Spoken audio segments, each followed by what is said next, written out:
로마서도 이제 3장밖에 안 남았죠. 네. 로마서 14장은 교회 생활 관한 부분인데요. 우리가 12장부터는 공동체 생활에 대한 하나님의 말씀을 이렇게 나누고 있습니다. 그래서 지난 그 13장에서는 국가 어떤 권력에 관한 것을 우리가 어떻게 이해하고 받아야 되는가 그런 말씀 나눴고요. 오늘은 교회 안에서 믿음이 연약한 자를 우리가 어떻게 받아야 되는가 그런 부분들을 나누는 말씀인데요.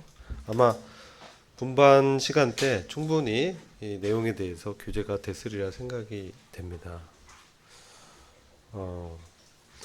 이 당시 그 로마 교회도 아마도 이방인들 중심으로 교회가 세워졌기 때문에 고린도 교회와 그다지 다르지 않는 어떤 문화적 특징이 있다고 보입니다.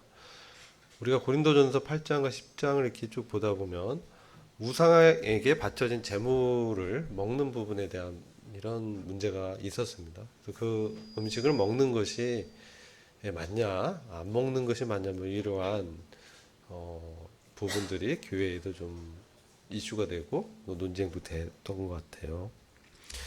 그런데 시장에서 이런 음식을 사는 게 특별히 이제 고기 같은 걸 살 때 좀 더 싸게 구입할 수 있었던 것 같아요. 한번 이렇게 우상 그 신전에 이방인의 신전에 바쳐진 그런 고기들이 좀 더 싸게 구입할 수 있으니까 시장에서 이렇게 사와서 이제 먹는 부분에 있어서 이게 우상에게 바쳐졌는데 이것을 그냥 먹는 게 이게 맞아? 이렇게 이제 생각을 하고 먹었을 때 양심의 가책도 느껴지고 어려움을 얘기하는 성도들이 있었고 또 그것을 이제 어떤 정도는 전혀 문제가 안 된다. 왜냐하면 이게 우상은 사실 아무것도 아니기 때문에 우상에게 바쳐진 그런 것, 그 음식이라 하더라도 크게 문제가 안 된다. 예, 왜냐하면 하나님께서 마련하신 음식이기 때문에 먹는데 문제가 없다. 이런 믿음을 갖고 확신을 갖고 먹는 사람도 있었죠. 그래서 이러한 확신을 갖고 있는 사람을 우리가 이제 여기서는 확신이 있어서 또 믿음이 그 부분에 있어서 강한 자 이렇게 얘기하고 확신이 없어서 그 행동이나 그런 걸 봤을 때 이 양심이 어려움이 되는 사람을 이제 믿음이 연약한 자 이렇게 이제 말을 하는 거예요. 문맥적으로 보면 자 그랬을 때 그것을 그런 사람들 어떻게 되냐? 우리도 우리 교회 안에서도 오늘날에 이렇게 보면은 이런 부분들이 문제가 될 수 있죠. 네. 예전에 이게 예인데요. 이게 적절한 인지 모르겠지만 영국의 그 유명한 그 스펄전이란 목사가 있었습니다. 아시죠? 네, 스펄전이 아시는 것처럼 담배를 폈어요. 아세요? 모르겠어요. 그래서 어떤 사람이 왜 당신은 목사인데 담배를 피십니까? 그러니까 그분이 이제 이런 얘기를 했대요. 자기가 말씀을 연구하다가 잘 막히고 이제 안 풀리면 나가서 이제 담배를 피면 이해도 잘 되고 쫙 이게 된다. 그렇게 이제 얘기를 하셨대요. 그리고 이제 지나갔는데 어느 날 이제 문제가 생겼어요.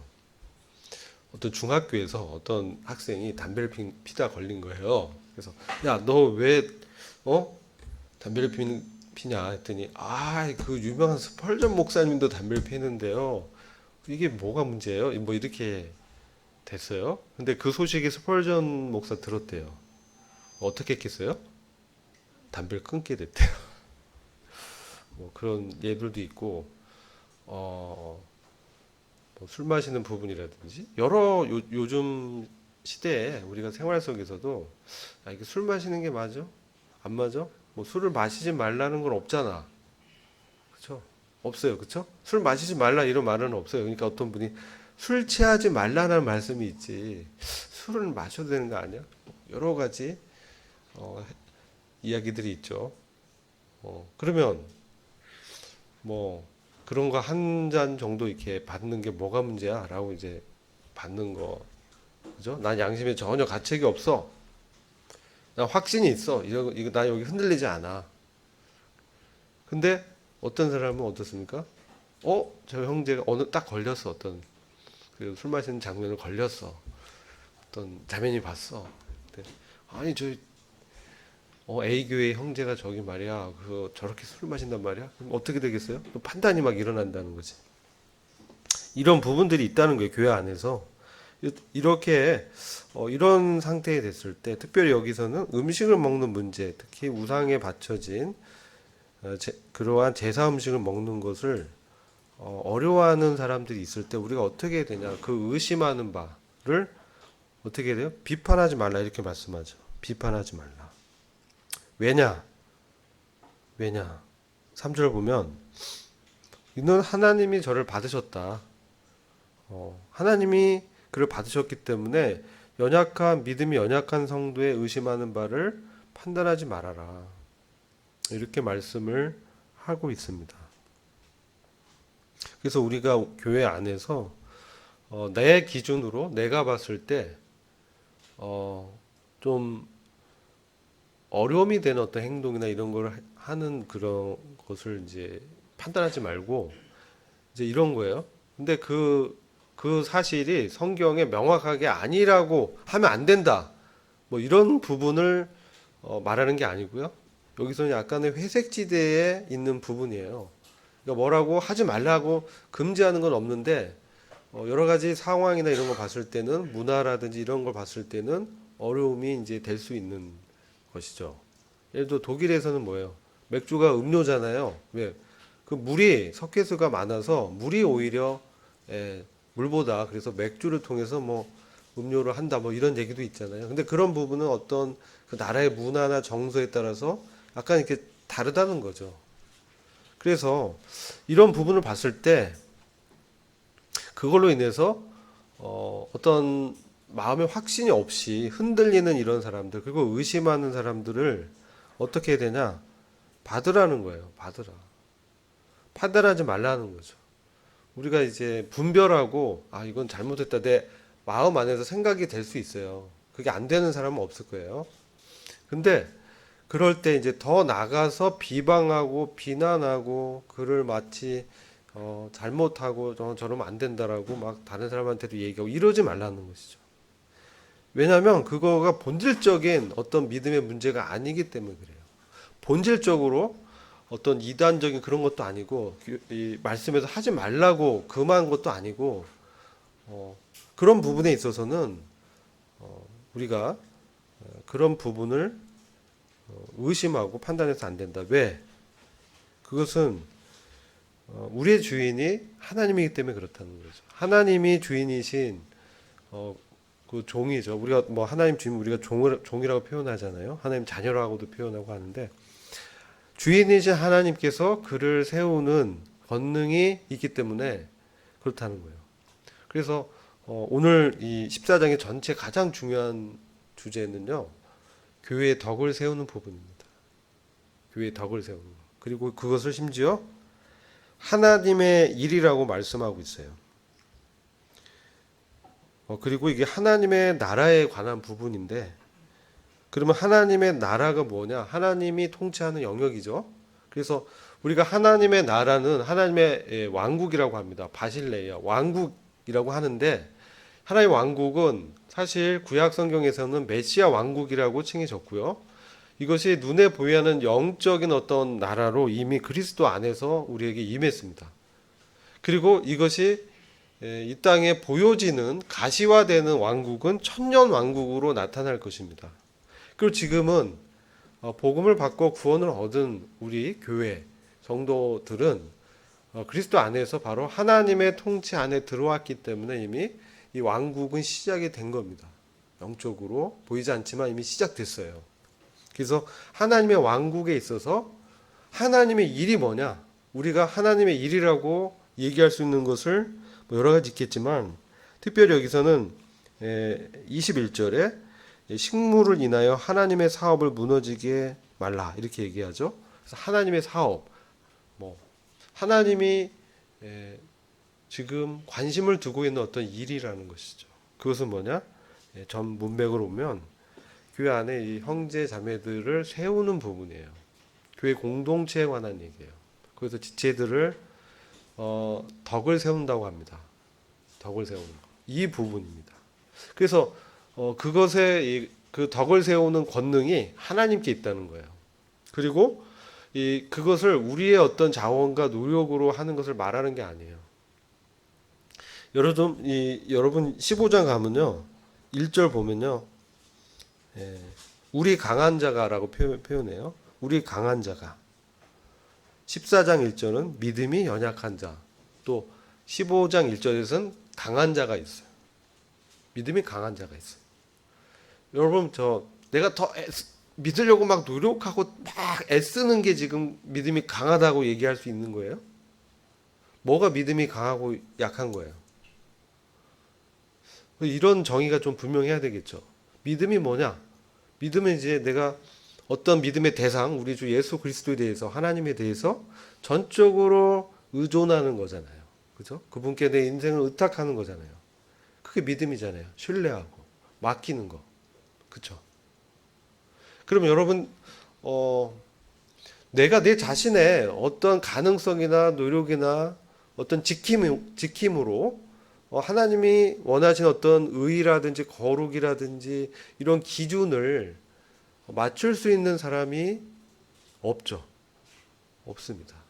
율법의 행위로는 율법을 지켜서 하나님의 의에 도달할 사람이 없다고 말씀하셨기 때문에 사실 하나님의 기준에 미치지 못해요. 그래서 믿음은 뭐냐? 이것을 분명하게 받아들이라는 것이죠. 그리고 내가 죄인임을, 왜 죄인이에요? 죄가 뭐예요? 죄의 정의가 뭐예요? 죄라는 거는 하나님이 통치자고 왕이신데 그것을 인정하지 않고 내 마음 가운데서 내가 내 인생의 주인으로 사는 거예요. 이게 본질적인 원죄입니다. 내가 판단하고 내 기초에서 나의 힘으로 어떤 것을 이루려는 어떤 인본주의적인 거, 어떻게 보면 휴머니즘적인 거, 굉장히 좋아 보이는데 사실 그 중심에 하나님이 왕이 아니시고 사람이 왕이 되어 있는 거, 이게 죄입니다. 그래서 믿음이 강하다라고 하는 거는 내 마음의 중심에 하나님께서, 우리 주님께서, 우리 예수 그리스도가 통치자로 자리 잡고 있는 거예요. 그래서 그런 사람 뭡니까?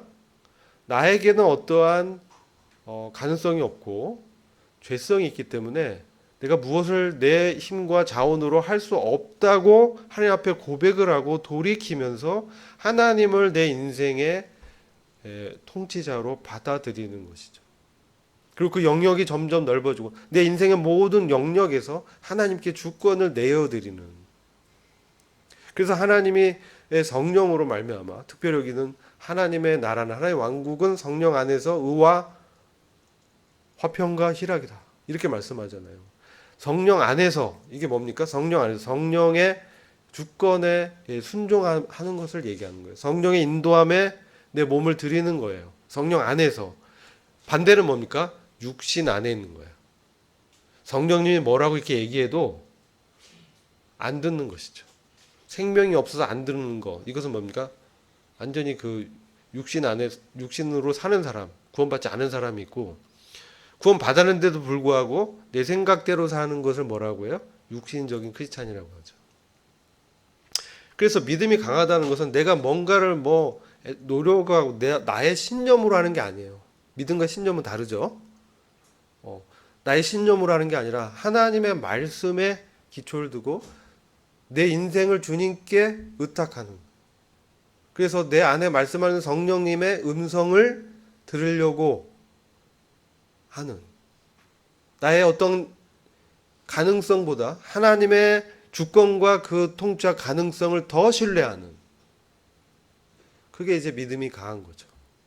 그래서 그 말씀을 통해서 내가 확신을 얻어서 그 믿음으로 말씀을 이렇게 순종하는 것이죠. 그래서 믿는 사람은 어떻게 됩니까?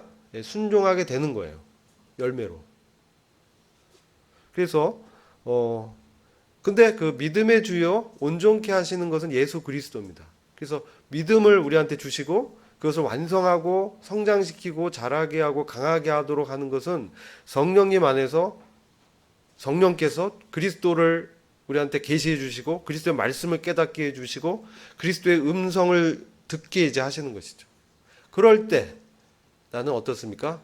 내 생각은 이런데 하나님의 말씀을 통해서 깨우쳐 주실 때 또는 메시지를 통해서 또 성도 간의 교제를 통해서 내 환경적으로 어떤 것을 막히게 하게 하심으로 이것이 정말 하나님 뜻이 아닐 수 있다라는 생각을 갖고 내 생각과 의지보단 하나님께 더 묻고 하나님을 나의 정말 주권자로 믿는 것이죠.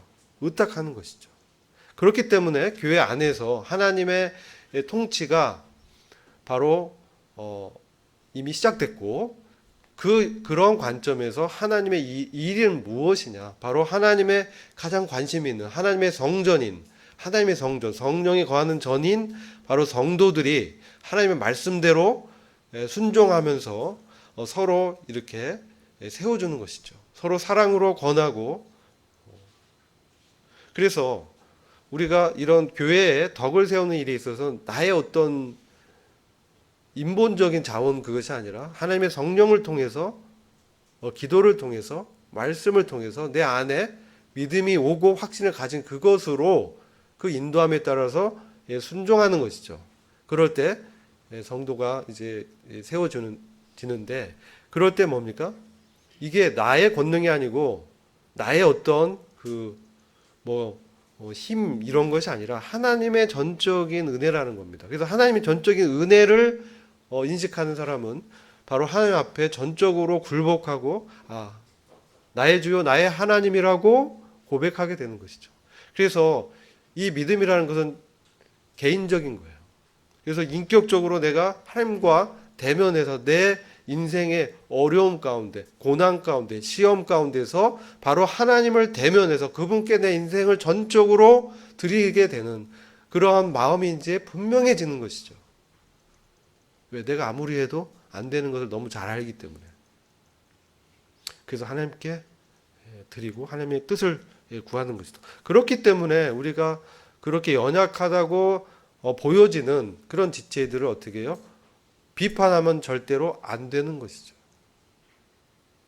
왜? 그 권능이 하나님께 있기 때문에. 내가 세워져서 내가 뭔가 좀 잘하고 있는 것처럼 느껴지지만 그렇게 할 수 있도록 세워주는 그 능력이 나에게서 나온 것이 아니라 하나님의 은혜에서 나왔기 때문에 그렇습니다.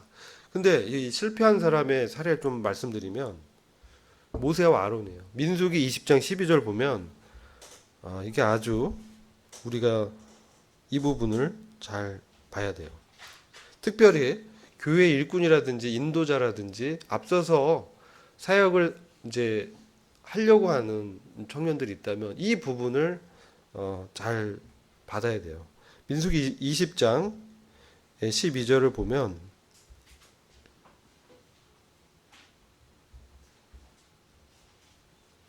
여호와께서 모세와 아론에게 이르시되 너희가 나를 믿지 아니하고 이스라엘 자손의 목전에 나의 거룩함을 나타내지 아니한 고로 너희는 이 총회를 내가 그들에게 준 땅 가나안이죠. 그 땅으로 인도하여 드리지 못하리라 하시니라. 모세 아론이 특별히 모세는 매우 온유한 인품의 사람이었고 정말 80대 이제 80세 때 하나님의 인도함을 받고 이스라엘 민족을 애굽에서 출애굽시키는 그런 구원의 역사에 동참하게 되는데 이때 이 광야에서 이스라엘 백성들이 너무 불평하고 원망하는 거야. 너무 막 목말라요. 왜 우리를 이렇게 물도 없는 곳에 이렇게 뺑뺑이 돌리면서 어렵게 하시나요? 그냥 애굽에 그냥 있었으면 더 좋았을 걸. 뭐 이렇게 우리가 신앙생활하다 보면 그죠? 원망하고 나 왜 이럴까? 내가 이게 제대로 믿는 건 맞는 건가? 그렇게 생각하면서 하나님께 어떤 불평하기도 하고 그죠? 그런데 이제 모세나 아론은 이렇게 앞선 인도자였는데 그런 모습을 보면서 너무나 이제 비판하는 마음이 판단하는 마음이 들어온 거예요. 아니 감히 하나님께서 이렇게 구원하시고 은혜 베푸시는데 어떻게 저렇게 바랄 수 있지? 어떻게 저런 행동을 할 수 있지? 이런 생각이 막 하니까 화가 났어요. 모세가 화가 났어요. 불을 떨면서 하나님께서는 뭡니까? 그럼에도 불구하고 그들을 불쌍히 여기시고 이제 물을 이렇게 낼 수 있도록 모세에게 말씀하죠. 저 반석을 이렇게 말을 해라 그랬어요. 그래서 말을 하면 이제 물이 나오도록 하나님께서 이렇게 하는 거죠. 말만 해도 이제 반석에서 물이 나서 그들의 그 갈증을 해소해 줄 수 있는 그런 상황이에요. 근데 모세가 어떻게 했어요? 말을 이렇게 한 거예요. 모세와 아론이 총회를 그 반석 앞에 모으고 모세가 그들에게 이르되 패역한 너희여 들으라. 우리가 너희를 위하여 이 반석에서 물을 내랴? 이렇게 얘기한 거예요. 우리가 너희를 위하여 이 반석에서 물을 내랴? 굉장히 그 비난하는 쪽으로 판단하는 마음에서 화를 낸 것이죠. 몸이 이제 주체가 안 되는 거죠. 하나님은 그냥 물 나와라 이렇게 말만 하라고 했는데 그게 아니라 지금 이렇게 막 화를 내면서 그 손을 들어서 이제 각본에도 없었어요. 그냥 말만 하면 돼. 지팡이를 갑자기 하면서 반석을 두 번이나 딱 한 번도 아니고 두 번이나 내려쳤어요. 그러니까 어떻게 해요? 하나님이 이제 말만 하면 되는데 모세 얘가 왜 이러지? 왜 이렇게 막 화를 내고 저러지? 그러면서 딱 쳤을 때 그래도 그 하나님께서 들어주시죠. 물에 그 반석에서 물이 나와서 사람들도 먹이고 짐승들도 다 마신 거예요. 그러고 나서 하나님께서 이렇게 말하는 거예요. 모세 아론을 불러다가 야 너희가 나를 믿지 않았다. 그들이 리더고 인도자인데 믿지 않았다 그러는 거예요. 여러분 이 불만과 원망하고 판단하는 마음은요 하나님의 절대 주권을 신뢰하지 않아서 그래요. 하나님께서 저들을 세우고 하나님께서 그들을 세우는 권능이 하나님께 있다는 것을 불신하는 거예요. 그리고 자기의 어떤 기준과 자기가 봤을 때 자기는 강한 자인 거죠. 자기는 아주 잘하는 사람인 거예요. 그럴 때 판단하기 드는 거예요. 근데 뭐예요? 우리는 다 하나님 밑에 있는 종이라는 거죠. 하나님의 일을 맡아서 하는 청직이라는 거예요. 청직. 하나님이 주셔서 하나님이 능력도 주시고 하나님이 힘도 주시고 하나님이 재물도 주시고 지혜도 주시고 지식도 주시고 성실함도 주셔서 할 수 있는 거예요. 근데 하나님께서 그것을 한 번에 다 갖고 가실 수도 있어요. 욥을 보세요. 한 번에 다 뺏어 가실 수 있어요. 물론 욥은 이제 욥의 그 고난의 시험이 있었지만 그래서 이렇게 하나님을 믿지 않았다라고까지 말씀하고 너희가 이스라엘 자손의 목전에서 나의 거룩함을 나타나지 않았다. 그러니까 여러분 이제 우리가 신약교회에서 이 거룩함이 뭡니까? 우리가 하나님의 위치에 서지 않는 거예요. 우리가 철저하게 하나님께 주권을 맡기고 내 위치에서 청지기로서 다른 지체들이 잘못해도 그것이 말씀에서 금지한 것을 위배하는 그것이 아니라면 기다리고 용납하고 오히려 그를 위해서 뭡니까? 기도하라는 것이죠.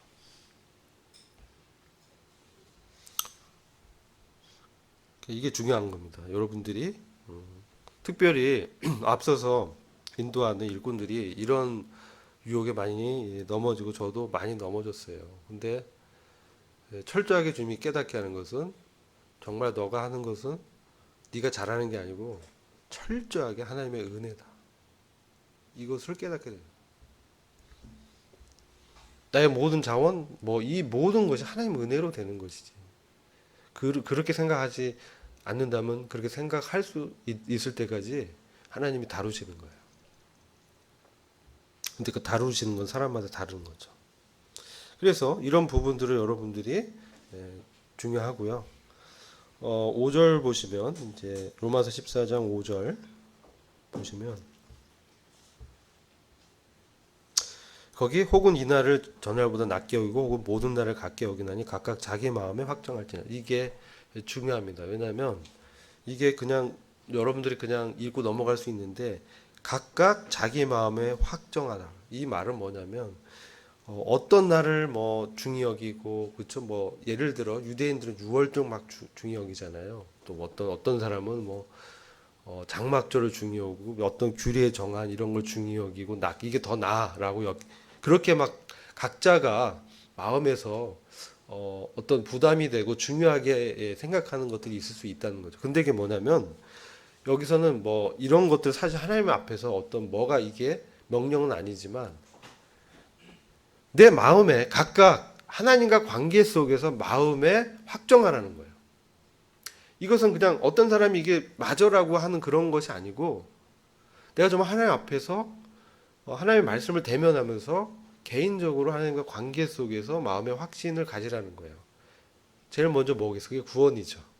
그 다음 뭐겠어요? 우리 삶 속에서 나타나는 어떤 많은 일들에 있어서 선택에 있어서 내 마음에 하나님 말씀하는 성령님의 인도함, 영의 인도함에 따라서 행할 때는 생명과 평안을 우리에게 주시는 것이죠. 평안한 마음이 있죠.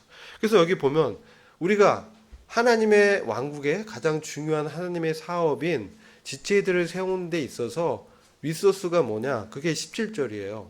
그래서 하나님의 나라는 먹고 마시는 것이 아니요 성령 안에서 의와 화평과 기쁨이다. 이렇게 말씀하잖아요. 이게 가장 저는 여기서 중심 구절이라고 좀 보여지는데요. 우리가 하나님의 왕국에서 우리 지체들을 세우는 데 있어서 하나님이 주신 것은 뭐냐? 바로 성령님의 인도함 가운데 우리를 두신 것이죠. 성령 안에서. 그리고 성령 안에서 그 의는 뭡니까? 그리스도를 통해서 우리한테 주어진 은혜로 말미암아 우리가 얻은 하나님의 의인 거죠. 그게 기초가 돼야 됩니다. 그래서 나는 의로운 자가 된 거예요. 나는 의인이에요. 아시겠죠? 왜? 보라, 새롭게 되었다. 이전 것은 지나가 버렸도다. 그리스도 안에서 우리는 의인이 된 거예요. 이게 중요해요. 이게 하나님의 의가 우리한테 은혜로 주어졌다는 거. 그래서 우리가 자랑할 게 없어요. 그래서 바로 하나님의 의의 기초에서 우리가 행하고 두 번째 뭡니까? 화평입니다. 여러분 화평은 뭡니까? 화평은 뭡니까? 뭔가 갈등되고 내 안에 문제되고 또 만약 외부로 보면 뭐 전쟁이라든지 지금 우크라이나 러시아 전쟁이 1년 이상 끌고 있잖아요. 요즘 참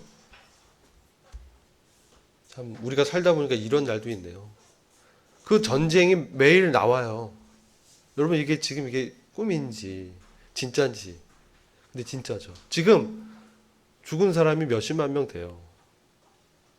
그 전쟁에서 민간인도 상당히 많이 죽었어요. 이 전쟁. 이런 것이 종결되는 거예요.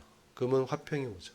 그리고 우리 안에 그런 어떤 갈등, 내가 생각하는 기준, 내가 목표하고 있는 어떤 성공, 하나님 어떤 말씀 안에서 하나님의 기준에서 봤을 때 그런 것들이 하나님의 뜻으로 다 그 하나님 뜻 앞에 굴복이 되어야 돼요. 그래야 진정한 평화가 와요. 그리고 이것은 세상이 주는 어떤 그러한 어떤 평안이 아니야. 이거는 주님이 주신 평화예요. 내가 주님 안에서 그분의 주권을 인정할 때 내 안에 찾아오는 이 위로, 이 평온함.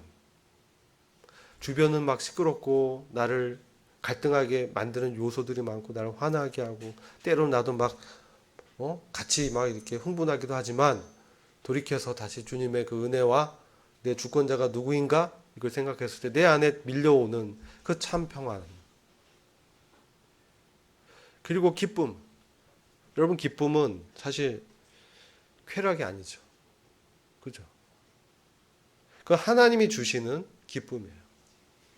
이것은 그냥 쾌락은 일시적이지만 기쁨은 계속 유지돼요. 근데 우리 주님을 보면요. 우리 주님이 복음서에서 하나님의 말씀을 순종하면서 침례자 요한 그 피조물에게 침례를 이렇게 순응하실 때 내일 이제 우리 청년들 중에 침례식이 있는데 바로 그 하나님의 뜻에 순종할 때 하늘에서 하나님의 음성이 들렸죠. 이는 나의 사랑하는 아들이요 기뻐하는 자다. 기쁘다. 기뻐하는 자. 이게 우리 영어로는 please예요. please. pleasing God. 그게 뭐예요? 하나님께 받으실 만하고 하나님을 기뻐하게 하는 산 제사로 우리 주님이 순종하셨다는 거예요. 어디까지? 십자가에 죽기까지 순종해서 많은 아들을 얻어서 바로 하나님의 그 영광으로 들어가게 하시기 위해서 죽기까지 순종함에 이르렀다. 우리는 더 어떻게 해야 되겠어요? 하나님 아들인 그리스도도 거기 순종함을 배워 이렇게까지 얘기하시는데 더 순종해야 되겠죠. 근데 그것은 참된 기쁨이 어디 있어요? 참된 기쁨이 사랑하는 아버지의 뜻에 일치하면서 사랑하는 사람들을 위해서, 세상에 있는 죄인들을 위해서 자기의 생명을 내줌으로 그들을 구원하고 그들을 하나님의 아들들로 만들어서 의인으로 만들어서 하나님의 왕국에서 하나님의 기업을 함께 나누게 하시는 그 원대하신 하나님의 그 구원의 계획에 자기를 일치시킨 것이죠. 자기의 어떤 계획과 생각을 부인하시고 겟세마네 기도에서 땀이 피가 되기까지 기도하시면서 이 잔이 할 수만 있거든 이 잔을 내게서 지나가게 하시옵소서. 그러나 내 뜻대로 마옵시고 아버지의 뜻대로 하시옵소서. 우리는 날마다 내 뜻대로 내 육신의 성향대로 하려는 기질이 있습니다.